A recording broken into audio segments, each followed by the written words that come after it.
একটু বৃষ্টি হতে না হতেই এই এলাকার যাতায়াতের রাস্তার প্রায় অর্ধেকেরও বেশি জলের তলায়। এটা কোনো নতুন ঘটনা নয়, বছরের পর বছর একই অবস্থায় পড়ে রয়েছে এই রাস্তাটি। এখানের বাসিন্দাদের অভিযোগ, বিগত 20 বছর ধরেই বর্ষার সময় জলের তলায় থাকে যাতায়াতের এই রাস্তাটি। ছেলেমেয়েদের স্কুলে যাওয়ার থেকে শুরু করে বাজার ঘাটে যাওয়া, এমনকি অসুস্থ হয়ে পড়লে নৌকায় করে নিয়ে গিয়ে শুকনো জায়গায় উঠে গাড়ি ধরে ঠাকুরনগরে রামচন্দ্রপুরে যায়। বহুবার আবেদন নিবেদন করা সত্ত্বেও অজ্ঞাত কারণে আমরা সেই তিমিরেই উত্তর 24 পরগনা জেলার গাইঘাটা পঞ্চায়েত সমিতির শিমুলপুর গ্রাম পঞ্চায়েতের 81 নম্বর বুথের দেবরানী সেতু থেকে তালসারি পর্যন্ত মানিকহিরা নিচুপাড়া প্রায় 1 কিলোমিটার রাস্তার প্রায় অর্ধেকেরও বেশি অংশ জলমগ্ন। এখানে 40 থেকে 50টি পরিবার বসবাস করে। একমাত্র এই রাস্তা ব্যবহার করে ঠাকুরনগর স্টেশন পর্যন্ত যান এলাকার বাসিন্দারা। স্কুল থেকে এলে? কোথা থেকে পড়া করে এসে? গোবরডাঙ্গা থেকে। গোবরডাঙ্গা কলেজে পড়ো? না, কিসে পড়ো? 11। তা তুমি কি রাস্তা দিয়ে আসা পরে এখানে আর আসতে পারলে না? না, এখানে আসতে পারিনি। কেন? জল কাদা। তাই কি নৌকা দিয়ে পারাপার করলে? তোমার নাম কি? চায়ন মন্ডল। কোন স্কুলে পড়ো? রামচন্দ্রপুর পল্লিমঙ্গ বিদ্যাপীঠ। ইতালা খোলাতে ওই বীরেনের বাড়ি অবধি একরকমই রাস্তায় অতিরিক্ত জল হয়। আমরা জল কাদায় আমরা চলতে পারি না, আমাকে খুব কষ্ট হয়। ছেলে মেয়ে বাচ্চা কাচ্চা কেউ পড়াশুনো করতে পারে না, স্কুল কলেজ সবারই বন্ধ থাকে। কত কষ্ট করবে এ তো দেখতেছে সবাই, কিন্তু আজ রাস্তা হয় কাল রাস্তা হয়, রাস্তাই হয় না। আর তারপরে আমরা থাকি ডোবা জায়গায়, আমাকে কোনো ব্যবস্থা নাই। খাতা কলমে রাস্তা হয়ে যায় কিন্তু আদৌ হয় না। আচ্ছা, এই রাস্তা কতদিন থেকে এরকম অবস্থা? তো 15 বছর 30 বছরের উপরে এইরকম। এর আগে তো আমরা পেড়ির মধ্যে দিয়ে হাঁটিছি, হাঁটু পেড়ি হয়েছে। রিপেয়ার হয়েছিল ওইটা, এখন ওই রিপেয়ার হচ্ছে, অন্য জায়গায় রাস্তা চলে যাচ্ছে, আমাদের কোনো উপায় ভাই কিছু হচ্ছে না। আপনার নাম কি? এই জায়গাটার নাম কি? এই জায়গার নাম মানিকহিরা নিচুপাড়া। আপনার নাম? আমার নাম শেফালী মণ্ডল। রাস্তাটা দেবরানী সেতুর থেকে বীরেন রায়ের বাড়ি অবধি গেছে। এই রাস্তাটা দীর্ঘদিন ধরে এই অবস্থায় রয়েছে। পঞ্চায়েত থেকে আমরা অনেকবার নোটিশ করেছি, অনেকবার আমাদের মেম্বারকে বলেছি, মেম্বারও কথা বলেছে, বলে হ্যাঁ আমরা জমা দিয়েছি লিখিতভাবে, বলছে মুখ্যমন্ত্রী কোঠায় দিয়েছি, কিন্তু আদৌ কোনো কাজ হয় না, শুধু সুরক্ষায় দিয়ে যায়। হ্যাঁ রাস্তা এবার হয়ে গেছে, স্যাংশন হয়ে গেছে। একবার বিডিওর থেকে পর্যন্ত লোক এসেছিল, আমাদের সুপারভাইজারের সঙ্গে কথা বলেছিল এখানে, যে রাস্তাটা হয়নি কেন বিডিওর থেকে বলছিল, কিন্তু সুপারভাইজার কি আলোচনা করলো, আমরা ভাবলাম মনে হয় এবার রাস্তা হবে, কিন্তু আদৌ রাস্তা হয় না। স্যাংশন হয় কিন্তু খাতা কলমে কমপ্লিট রাস্তা, কিন্তু এই যে রাস্তাটা আপনারা তো দেখতে পাচ্ছেন কি অবস্থা, জলের মধ্যে কাদা, ছেলেমেয়েরা স্কুলে যেতে পারে না, নৌকা ছাড়া আমাদের কোনো ব্যবস্থাই নেই আমাদের এখানটায়। আর এই রাস্তাটা মানে অনেকবার আমরা দেখেছি, ওই আমাদের এই শীতলা মন্দিরের ওখানটায় দেবরানী সেতুর ওখানটায় একটা বোর্ড করা ছিল, সেই বোর্ডটা তো লেখাও ছিল যে খাতা কলমে কমপ্লিট, কিন্তু আদৌ কোনো কাজ করেনি। আর সেই বোর্ডটা এখন সে লিখে টেকে মানে মুছে রেখে গেছে। এটা কত বছর ধরে হচ্ছে? প্রায় 30-35 বছর ধরে। তা আপনারা এখন যাতায়াত করছেন কিভাবে? আমরা ওই যে নৌকো আর এই গাঞ্জাপুরে যেতে হয়, কিছু করার নেই আমাদের, কি করবো আমরা? তা অসুস্থ হলে কি করবেন? অসুস্থ হলে সেইটাই তো অনেকবার বলেছি, আমাদের মেম্বারকে বলেছি, পঞ্চায়েতকে বলেছি, কিন্তু কোনো গুরুত্ব দেয় না। সংসদের মিটিং হয়েছে, মিটিংয়ে কথা বলেছি, তাও কোনো গুরুত্ব দেয় না। ওই বলে হ্যাঁ হবে, এবার না সামনের বার দেখছি, নাহলে 1 মাস পরে দেখছি, 2 মাস পরে দেখছি, এই আশ্বাসটা শুধু দিয়ে দেয়। আপনারা কোন জায়গা থেকে যাতায়াতটা মেইন এখন কোথা থেকে করছেন? আমাদের এই খাল পার হয়ে নৌকো করে যেতে হয়, ওপার দিয়ে যেতে হয়, এছাড়া রাস্তা নেই, কোনো রাস্তা নেই। আর এই খাল সংস্কার কোনোদিনই করেনি, কিন্তু খাতা কলমে আমরা শুনেছি খাল সংস্কার হয়েছে। এটা কি বলদেঘাটা খাল? হ্যাঁ, এটা বলদেঘাটা খাল। কচুরিপানা রামচন্দ্রপুর আমরা পঞ্চায়েত থেকে শুনেছি যে পরিষ্কার করবে, কিন্তু খাতা কলমে দেখি শুনি যে হয়ে গেছে, আদৌ কিন্তু হয় না। এখন আপনাদের কি দাবি? আমাদের দাবি এইটাই প্রধানের কাছে, যে আমাদের এই রাস্তা জানি করে দেয় খুব তাড়াতাড়ি, এটাই আমাদের দাবি। আমার নাম সমীর মণ্ডল।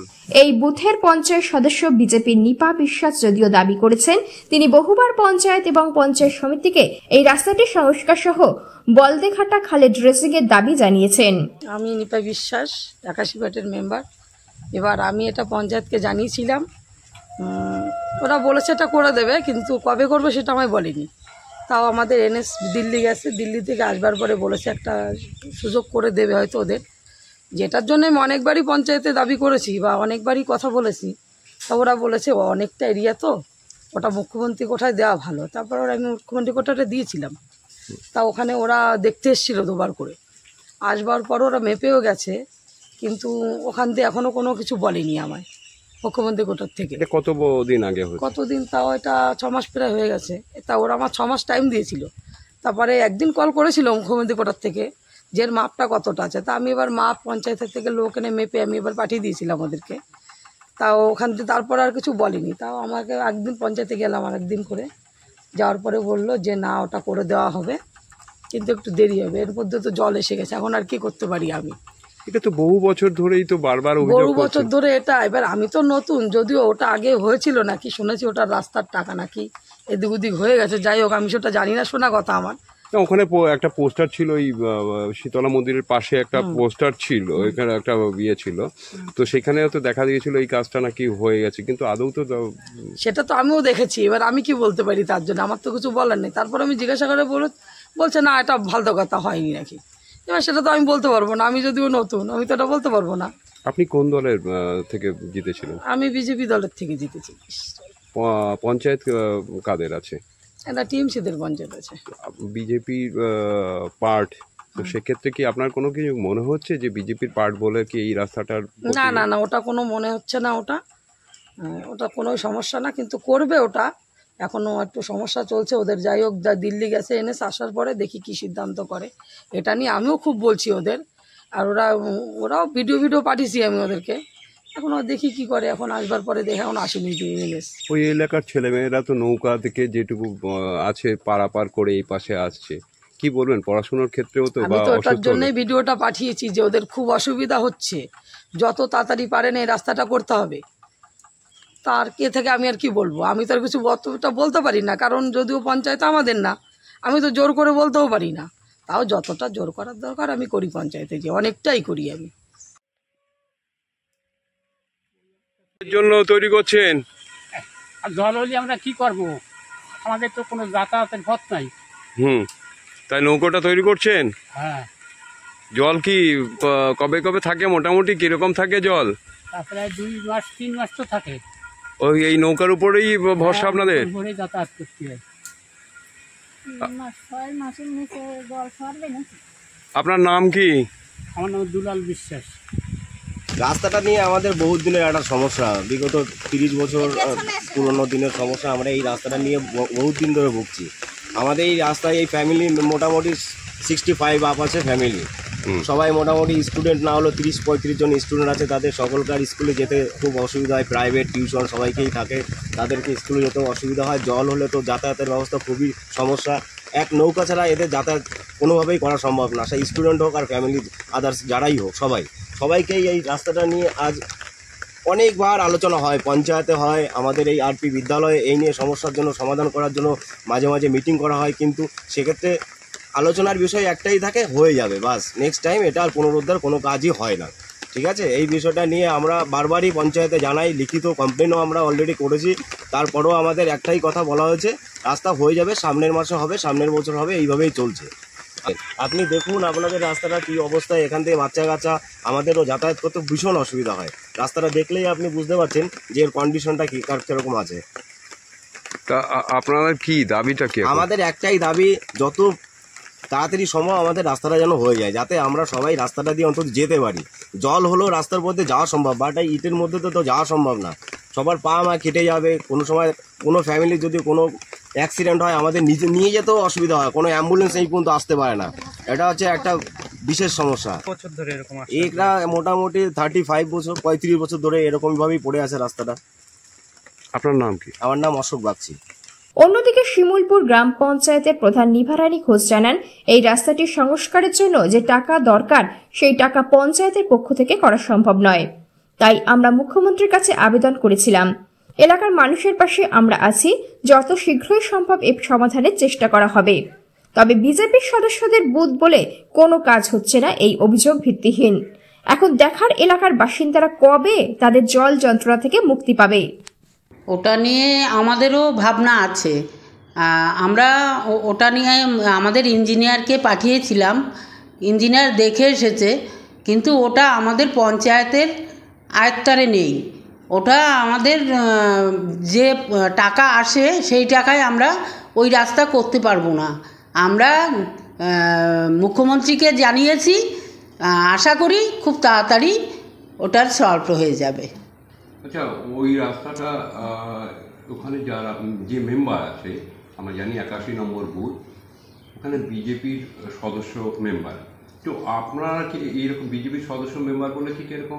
না, আমাদের সেরকম কোনো ইয়ে নেই। আমাদের বিজেপি, তৃণমূল, সিপিএম সবাই আমার কাছে সমান, এবং আমি সবাইকে নিয়েই চলি। সবাইকেই যেটা কাজ আসে আমি সবাইকেই ভাগযোগ করেই আমি কাজগুলো করি। কেউ বলতে পারবে না ওদের মধ্যে যে এই প্রধান বিজেপি একে মার্ক করে রেখেছে, ওকে তৃণমূল মার্ক করে রেখেছে, সেরকম কোনো জায়গা নেই আমাদের। ওখানকার বাসিন্দাদের উদ্দেশ্যে তাহলে কি আশ্বাস দেবেন আপনি? আমি মুখ্যমন্ত্রীকে জানিয়েছি বা বিডিও সাহেবকে জানিয়েছি। বিডিও সাহেব আমাকে বলেছে সরাসরি দিদিকে ওই মুখ্যমন্ত্রীকে বলুন, আর আমরা যতটা পারি খুব তাড়াতাড়ি চেষ্টা করব ওইটা যাতে সমাধান রাস্তাটার সমাধান করতে পারি। দীর্ঘদিন তো মানে বছরের পর বছর, আপনি পঞ্চায়েতে প্রধান হওয়ার আগেও তো এটা ছিল। এটার ব্যাপারটা হচ্ছে আমি আসার পরে আমার কাছে ওরা কমপ্লেন করেছিল, তা আমি আমার পঞ্চায়েত থেকে আমাকে ইঞ্জিনিয়ারকে পাঠিয়েছিলাম আমি আসার পরে। তার পরেও ওদের আরেকটু সাইডে একটা জলা জায়গা ছিল, সেখানেও আমরা জেসিপি লাগিয়ে মুখ ছাড়িয়ে দিয়েছি, কিন্তু ওটায় যা টাকা সেই টাকা আমাদের আসে না পঞ্চায়েতে। এটা কারণটা কি? জলের কারণটা কি? মানে ওই নিচু জায়গা কিংবা কি কারণটা কি? উপরের জলটা তো নিচে ইয়েতে রাস্তাটা নামছে, রাস্তার থেকে আর নিচে যাওয়ার জায়গা নেই।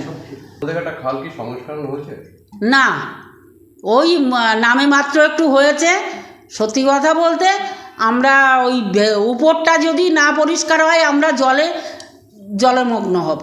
আচ্ছা, এই যে বারবার জল, বছরের পর বছর জল জমছে যে নিচু পাড়া এলাকায় মানিকচরে, এটার কারণটা কি আপনি কি মনে করছেন? আপনি এসে কি দেখলেন? এটা সংস্কার হচ্ছে না। এমএলএ এমপিদের কাছে বারবার আমরা যাচ্ছি, বা আমাদের হ্যাঁ ব্রিজের নিচ থেকে যে খালটা সেটা তো একদম জ্যাম, ওটা কোনো পরিষ্কার পরিচ্ছন্ন হচ্ছে না বলেই এই জ্যামটা, এই জলটা আমরা ভুক্তভোগী। এই খালের জলটা কোথায় গিয়ে পড়ছে? এটা ইছামতি। ওইটা যদি ঠিক মতন হয় তাহলে কি? হ্যাঁ, তাহলে আমাদের জলমগ্ন আমরা ভোগ করবো না।